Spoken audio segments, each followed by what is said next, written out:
자, 두 번째 영국혁명입니다. 142, 143쪽에 해당하는 내용이고요. 간단하게 연표부터 볼 텐데, 이제 본격적으로 시민혁명을 다루는 부분입니다. 시민들이 혁명을 일으켜서 국가의 주권자로 등장하게 되는 것이라고 생각하면 심플합니다. 그래서 세 가지의 시민혁명을 다룰 텐데, 첫 번째가 오늘 다룰 영국혁명, 두 번째가 미국혁명, 세 번째가 프랑스혁명이 되겠습니다. 그 중에 첫 번째 영국혁명이 되겠다. 자, 영국은요 다른 두 개의 혁명들보다 시기적으로 좀 앞섭니다. 영국은 17세기에 혁명이 일어나고요, 미국과 프랑스는 18세기에 혁명이 일어난다. 자, 그 이유는 영국의 특수한 전통 때문이에요. 자, 영국은 다른 나라와 다르게 의회가 굉장히 발달했던 나라입니다. 13세기 대헌장의 채택 이후에 모범의회라는 걸 소집했다라고 분명히 예전에 다뤘습니다. 그리고 영국은 다른 국가와는 다르게 국교회라고 하는 종교가 등장했죠. 헨리 8세의 종교개혁으로 영국만의 특수한 이런 교회가 성립이 되었다. 이런 것들이 영국의 혁명을 한 세기 일찍 출발하게 만든 요인이었습니다. 그래서 연표를 통해서 흐름 잡고 구체적인 내용을 보도록 하죠. 자, 1603년부터 시작해서요 1714년까지 쭉 볼 겁니다. 약 100여 년간의 시간이고요. 1603년 근데 어떤 해인지 안 써놨습니다. 선생님이 왜 그랬냐, 가급적이면 외워야 되는 것들, 중요한 것들은 직접 입력을 하고 굳이 외우지 않아도 되는 것은 이렇게 비워두고 설명할 때만 간단하게 넘길까 하고 있어요. 필요하면 여러분들이 필기를 하시면 되겠습니다. 자, 1603년 시작입니다. 1603년이 어떤 해냐면 영국의 절대왕정을 이끌었던 국왕이 있습니다. 바로 엘리자베스 여왕이에요. 최근에 엘리자베스 2세 여왕이 죽음을 맞이해서 기사가 엄청 나오고 있죠. 자, 엘리자베스 사망 이렇게 쓰겠습니다. 자, 이 엘리자베스는 어떤 왕조의 국왕이었느냐, 위에 선생님이 왕조도 일부러 적어놨어요. 자, 엘리자베스가 죽은 이후에 등장하는 왕조가 스튜어트 왕조고, 그 전에는 튜더 왕조였죠. 튜더 왕조. 튜더 왕조 어떻게 성립되었는지 복습.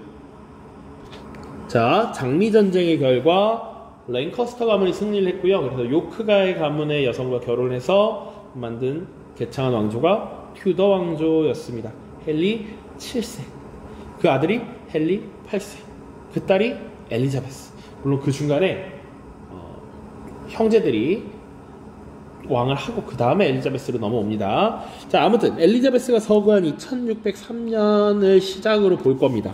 스튜어트 왕조가 시작됐고요. 이때 등장했던 왕이 스코틀랜드 출신의 제임스 1세라고 하는 국왕입니다.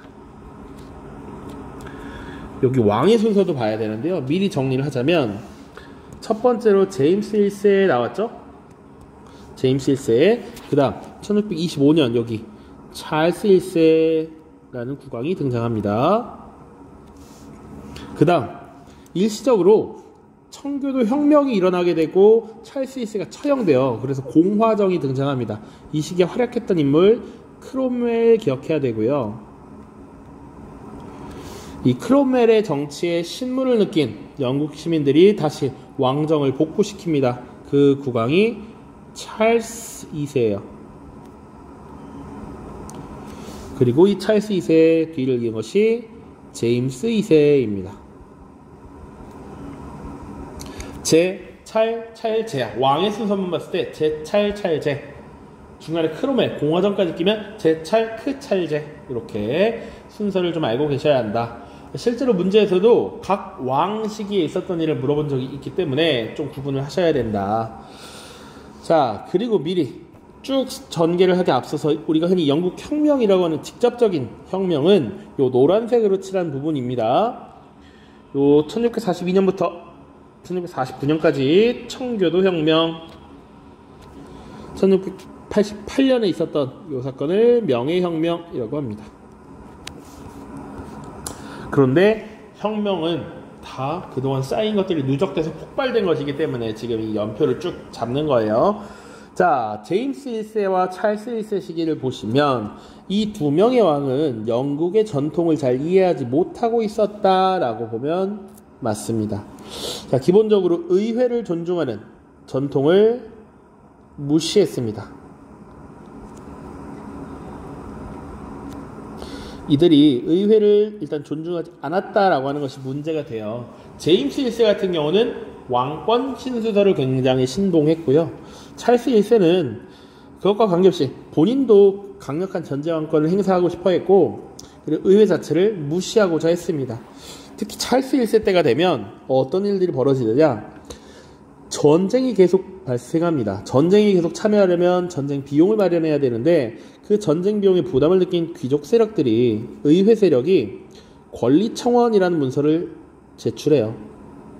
여기서 청원이라는 표현은 청하건대 원합니다 이렇게 생각하면 돼. 왕에게 이 문서를 바쳐서 이렇게 좀 해주세요, 부탁드립니다 라는 의미예요. 1628년인데 어쨌거나 찰스 1세의 입장에서는 전비를 얻어내야 해서 세금을 걷어야 하니까 이 문서를 오케이 받아들입니다. 하지만 사실은 이게 기분이 나빴던지 그 이후로 긴 기간 동안 의회를 소집하지 않아요. 그리고 나서 11년 뒤에 사실은 전쟁이 다시 벌어지기 때문에 비용 마련을 위해 의회를 다시 소집합니다. 그때 의회의 다수를 점하고 있었던 것이 청교도 세력이었어. 그러니까 국교회 세력이 아니라 칼뱅파 신교도인 청교도 세력들이 주도가 된 이 의회가 새롭게 구성된 의회에서 찰스 1세를 비판했습니다. 아니, 우리말 듣지 않고 왜 계속 세금을 걷느냐 이렇게 따지듯이 나오는 것이고요. 그러니까 찰스 1세라고 하는 국왕은 이 의회를 탄압하게 되죠. 그렇게 의회를 탄압하게 되자 결국은 왕을 지지하는 세력과 의회를 지지하는 세력이 전쟁을 벌이게 되는 것입니다. 그것이 청교도 혁명이다. 그래서 왕을 지지하는 왕당파와 의회파의 대립, 이게 청교도 혁명이고요.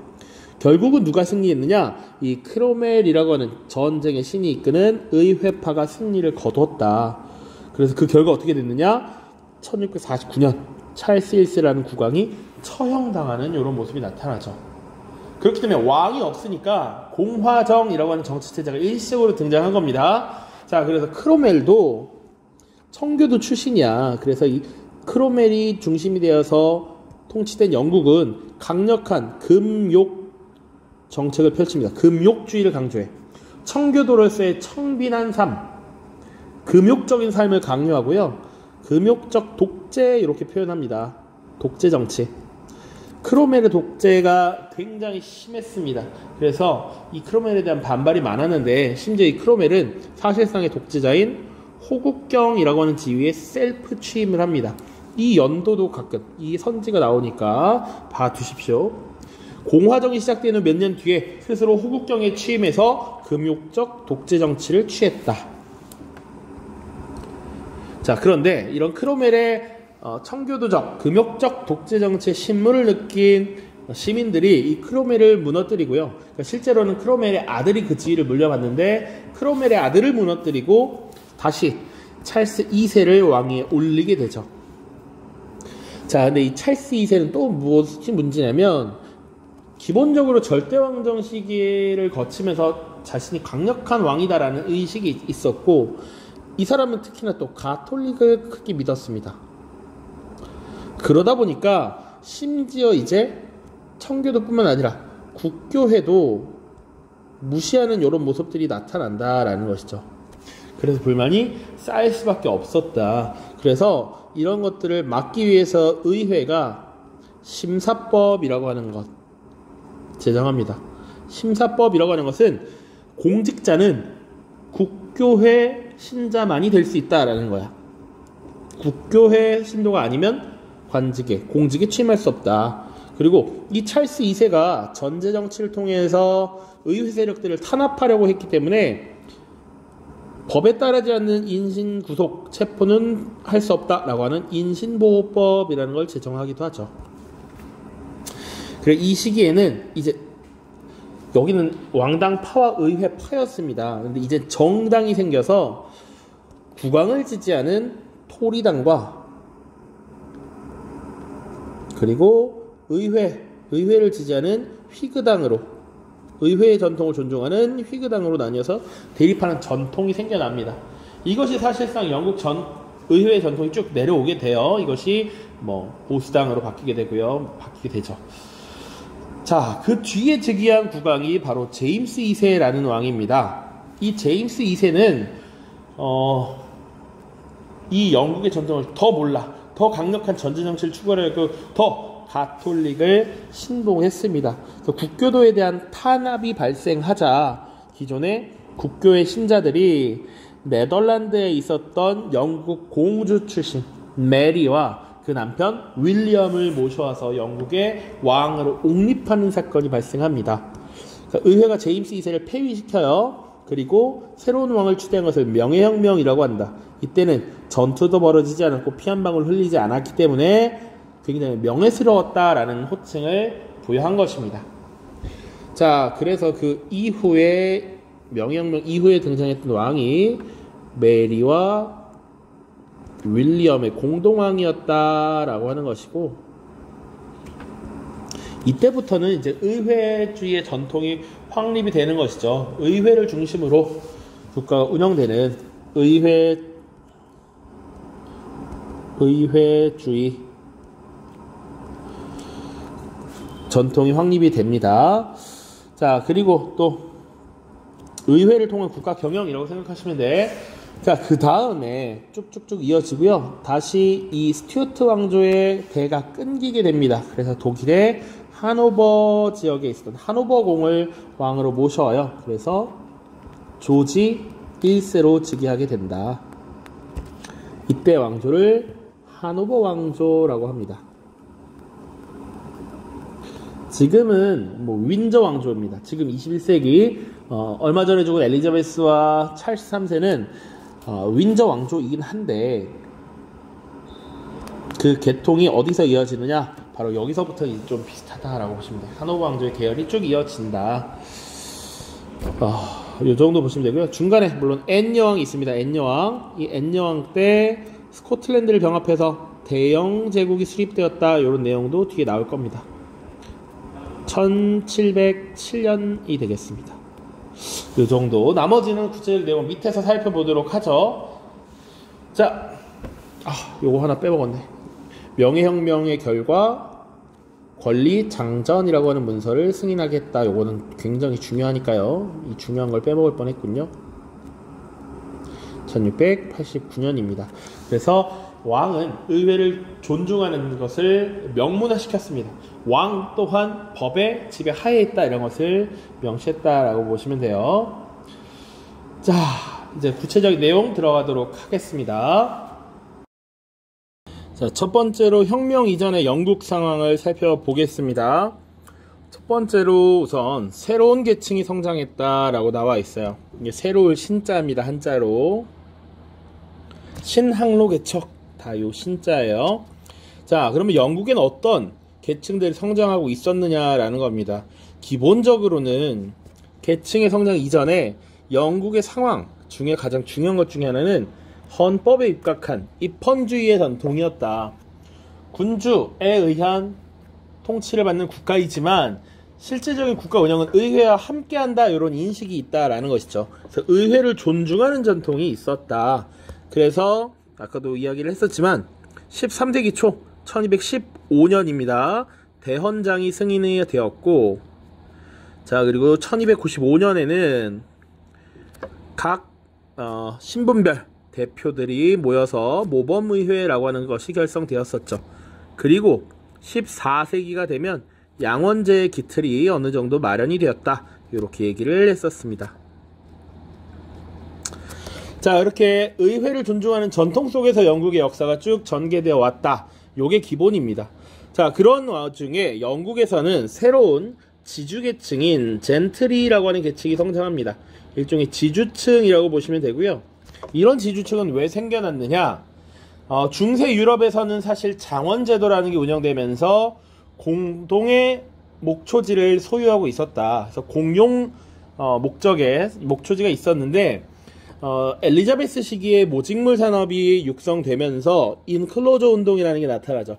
그래서 개인의 땅에 울타리를 치고 개인의 그 땅을 구분짓는 이런 모습들이 생겨났다. 그래서 개인의 땅을 가지고 모직물 공업에 양모산업에 뭐 뛰어든다든지 농업에 종사한다든지 해서 이 지주계층이 새롭게 떠오르게 됩니다. 자, 그리고 이런 젠트리들, 새로운 신계층의 성장, 이런 것들이 시민계급이 더욱더 확대되는 이런 모습으로 나타나는 것이죠. 그러니까 기존에 상공업에 종사하는 시민들도 있었고, 이렇게 지주층, 젠트리 계층이 또 성장하면서 시민계급이 점점 커지고 있었다라는 겁니다. 그래서 시민들의 대표가 일부 의회로 진출하는 모습들이죠. 자, 그리고 영국은 헨리 8세 이후로 국교회가 대부분을 차지했지만 그 와중에 청교도 세력들도 성장을 하고 있었습니다. 자, 청교도는 주로 칼뱅파 신교도들을 영국에 있는 칼뱅파들을 말하는 거예요. 청교도, 퓨리턴이라고 합니다. 이 칼뱅파 신교도들도 영국 내에서 성장하고 있었다라는 것이지. 그런데 이 청교도 세력이 신분의 대표로서 이 의회에 대거 진출을 했다라는 겁니다. 이런 것들이 영국에 지금 처한 상황이었다. 자, 그러한 가운데 엘리자베스 1세가 죽고 이제 스튜어트 왕조가 시작되었고요. 처음 등장한 국왕이 바로 제임스 1세였습니다. 왕의 순서도 어느 정도 알고 있어야 한다. 찰제입니다. 찰제. 그래서 제임스 1세부터 보도록 하죠. 자, 엘리자베스가 죽고 나서 후사가 없었기 때문에 스코틀랜드의 왕 영국 6세가 영국의 왕위를 계승하게 됩니다. 자, 그래서 영국의 제임스 1세가 되었고요. 이 제임스 1세 뿐만 아니라 뒤에 여러 왕들도 강력한 왕권을 과시하고 싶었다. 그런 것들이 의회에 반발을 했다라는 게 기본 전제에 깔려 있는 겁니다. 자, 이 제임스 1세는요, 왕권 신설을 계속 고수했습니다. 왕의 권위는 누구로부터 왔다? 신에게서부터 왔다. 왕권의 신성함을 강조하고 왕의 절대적인 권위를 강조했습니다. 자, 그리고 영국의 국교회를 고수했다. 그러면 당연히 누구는 탄압받았겠다. 청교도를 탄압했겠다. 청교도를 부정하는 이런 모습들도 간혹 있었죠. 그리고 의회 전통을 존중하지 않고 의회를 무시하는 이런 처사들이 의회 내에 있었던 여러 새로운 계층들의 불만을 계속 증폭시켰다라고 보시면 되겠죠. 자, 그 다음 제임스 1세의 뒤를 이어서 즉위한 것이 바로 찰스 1세입니다. 찰스 1세. 자, 요 왕은 조금 더 자세하게 기억을 해 두시면 좋겠습니다. 직접적으로 청교도 혁명의 결과 처형당한 국왕입니다. 자, 이 찰스 1세는요, 의회의 동의를 받지 않고 과세를 하려 했다. 이게 큰 문제였습니다. 그러니까 계속된 전쟁 비용을 마련하기 위해서 계속 지속적으로 과세를 했고요. 그리고 내부적으로는 청교도를 또 박해하면서 왕과 의회의 대립이 심화되었습니다. 그래서 의회는 권리 청원이라고 하는 문서를 제출하게 됩니다. 연도까지 같이 1628년이고요. 자료는 이따가 권리 장전과 함께 살펴보도록 하겠습니다. 자, 전비 마련이 필요했던 왕 찰스 1세는 떨떠름해요. 이거 왕께서는 의회 동의 없이 세금을 물리는 것을 피해 주십시오. 뭐 이런 식으로 써있단 말이야. 그러니까 굉장히 불만스러웠는데 어쨌거나 세금을 더 걷어야 하니까 얘네들의 의견을 받아들이는 척 할 수밖에 없었다. 그래서 권리청원이라고 하는 문서를 승인했고요. 그러고 나서 기분이 좋지 않았던 찰스 1세는 이것을 승인한 뒤에 의회를 해산하고 무려 11년 동안이나 소집을 하지 않습니다. 그럼 의회 세력들은 계속 불만이 있을 수밖에 없다. 의회를 존중하지 않고 자의적인 전제 정치를 취하는구나. 이런 생각이 든다라는 것이죠. 자, 이제 문제 혁명이 시작됩니다. 자, 찰스 1세가 다시 한번 스코틀랜드와의 전비 마련을 위해서 의회를 소집했습니다. 그러나 11년간 소집되지 않았다가 겨우 소집된 이 의회는 왕에 대한 불만이 쌓일 대로 쌓여 있었어. 그래서 왕의 실정을 비판하고 과세 요구를 거부했습니다. 더 이상 세금 내지 않겠다라고 한 것이죠. 그래서 어떻게 한다? 왕이 의회를 무력으로 탄압하게 되었고, 이에 대해서 의회도 무력으로 대응을 하고 결국은 내란이 발생하게 됩니다. 이 내란을 청교도 혁명이라고 합니다. 주로 의회에서 탄압받던 청교도들을 중심으로 이런 혁명이 일어났기 때문이야. 1642년입니다. 연도도 좀 기억해 주시고. 자, 이 과정에서 왕을 지지하는, 그러니까 의회 내에서도 세력이 갈립니다. 왕을 지지하는 왕당파 세력과 의회에 존중하는 의회파가 대립을 하게 되는데, 특히 의회파의 의용을 이끌었던 인물이 바로 크로멜이라는 인물입니다. 자, 이 크로멜이 이끌었던 군대가 철기군이라는 부대가 있고요. 이 철기군이 네이즈비 전투에서 승리를 거두고 사실상 승기를 잡게 되죠. 자, 그 이후에 권력을 획득한 이 크로멜을 비롯한 의회파 세력들은 왕이었던 찰스 1세를 처형하고 공화정을 수립합니다. 그것이 1649년이다. 그러니까 1942년부터 49년까지 약 7년여의 시간 동안 계속 내란이 지속되었다라는 것이죠. 그리고 결론은 누가 이겼다? 의회파가 이겼다. 그 지도자 크로멜이었다. 기억해 두시길 바래요. 자, 그 이후에 1649년부터는 이제 국왕이 존재하지 않는 공화정의 시기가 나타납니다. 보통 1649년부터 왕정이 복고되는 1660년까지 이렇게 보고 있고요. 그 다음 크로멜 시기에 그러면 어떤 정치적 조치들이 이루어졌는가 이런 걸 보는 겁니다. 자, 크로멜 집권 초기 아일랜드 지역을 정복을 했고요. 그리고 항해법을 제정했습니다. 자, 영국과 무역하는 이 배들, 영국 소유의 상선, 영국 국적의 배로 제한을 했던 것이 항해법이야. 그래서 당시에 무역을 통해서 엄청난 부를 축적하고 강국으로 성장하고 있었던 네덜란드의 중개무역에 큰 타격을 가하게 됩니다. 항해법 제정. 조금 더 봐야 되는 부분, 이 항해법이 나중에 폐지가 되는 것도 또 한 번 언급이 됩니다. 약 200여 년 뒤에 1849년에 영국에서도 자유주의 운동이 일어나면서 이 무역에 있어서도 국가와 국가 간의 무역의 자유 이런 것들을 강조하게 되죠. 그러니까 보호무역적 조치들을 폐지하는 이런 모습들이 나타난다. 미리 한번 언급, 이 뒤에도 당연히 시험 범위에 들어갑니다. 자, 그 다음 이 크로멜이라고 하는 지도자는 결국은 의회를 해산하고 사실상 독재자의 위치에 오르게 됩니다. 그래서 호국경이라고 하는 직책을 만들어서 그 지위에 직접 오르게 되는 것이죠. 이게 1653년이고요. 이것도 선지에서 시기 문제에 등장을 한 적이 있습니다. 그러니까 같이 챙겨두자. 공화정, 크로멜의 독재정치, 호국경에 취임했다. 그리고 청교도들이 강조하는 이 금욕적 청교주의에 입각한 독재정치를 시행했고, 이에 불만을 품은 세력들이 다시 차라리 왕이 있을 때가 그립다라는 생각을 하게 되는 것이죠. 자, 그래서 이 왕정 복고 그 이후의 시기로 넘어가게 됩니다. 자, 그래서 첫 번째는 왕정이 복구되었다라는 겁니다. 자, 그래서 찰스 2세가 즉위하게 되고요. 여전히 스튜어트 가문의 왕들이 배출되었기 때문에 스튜어트 왕조라고 알고 있으면 됩니다. 위에 연표에도 찰스 2세가 다시 복구했을 때도 찰스 2세 스튜어트 왕조였습니다. 자, 찰스 2세는요, 사실은 더욱더 이 영국의 전통에 무지했습니다.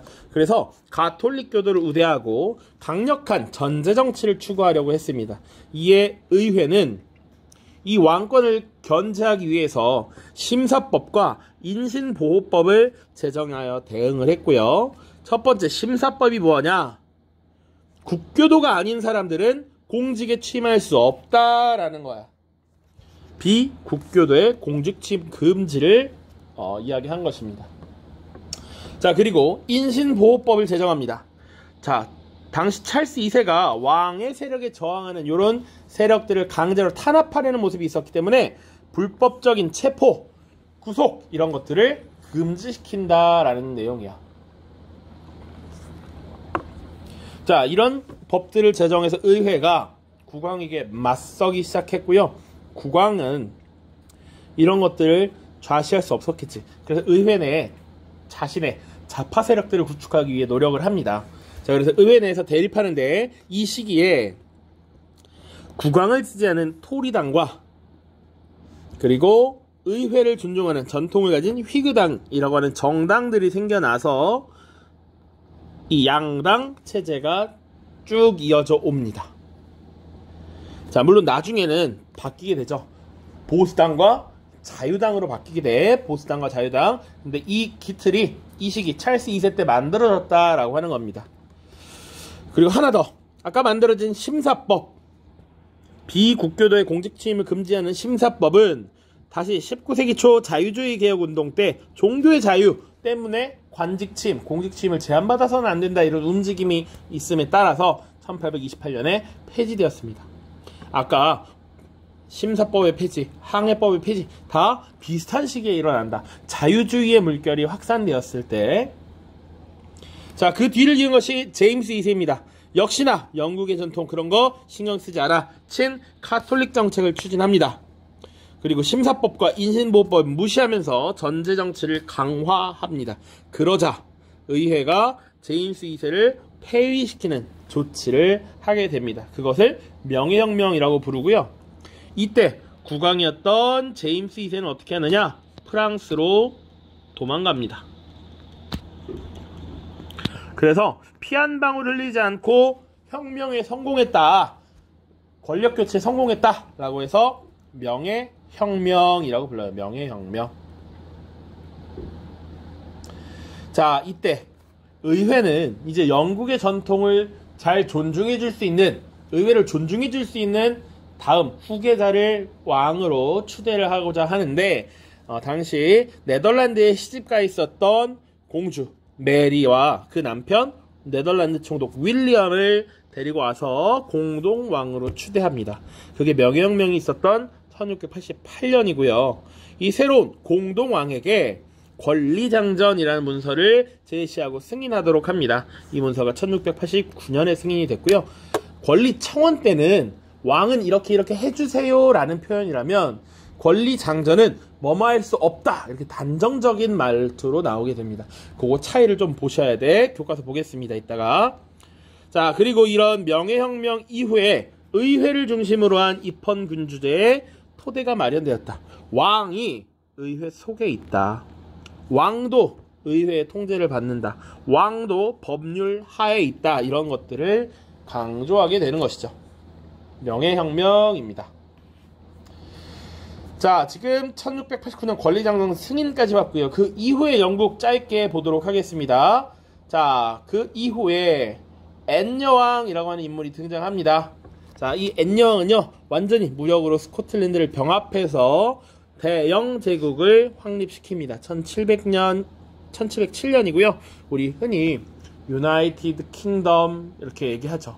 그런 것들이 이때 형성되었다라고 보시면 되고요.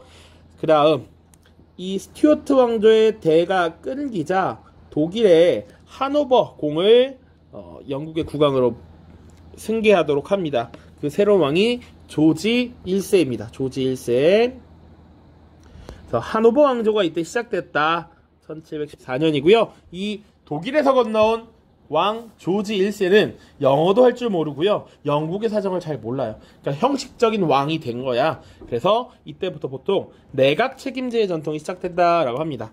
지금의 영국을 생각하면 되죠. 지금 영국도 군주가 있죠.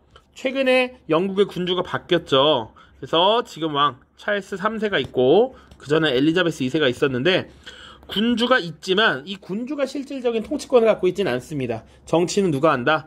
의회에서 선출한 총리인 지금은 또 바뀐 트러스 총리가 되겠죠. 트러스가 국가의 통치를 도맡아서 하는 것이죠. 그런 모습들이 이때부터 확립이 되었다. 그래서 이런 말이 유행했죠. 왕은 군림하나 통치하지 않는다. 통치는 총리가 의회가 하는 것이죠. 됐죠? 자, 중요한 내용들을 다 봤고요. 교과서 잠깐 보고 기출문제 보고 오도록 하겠습니다.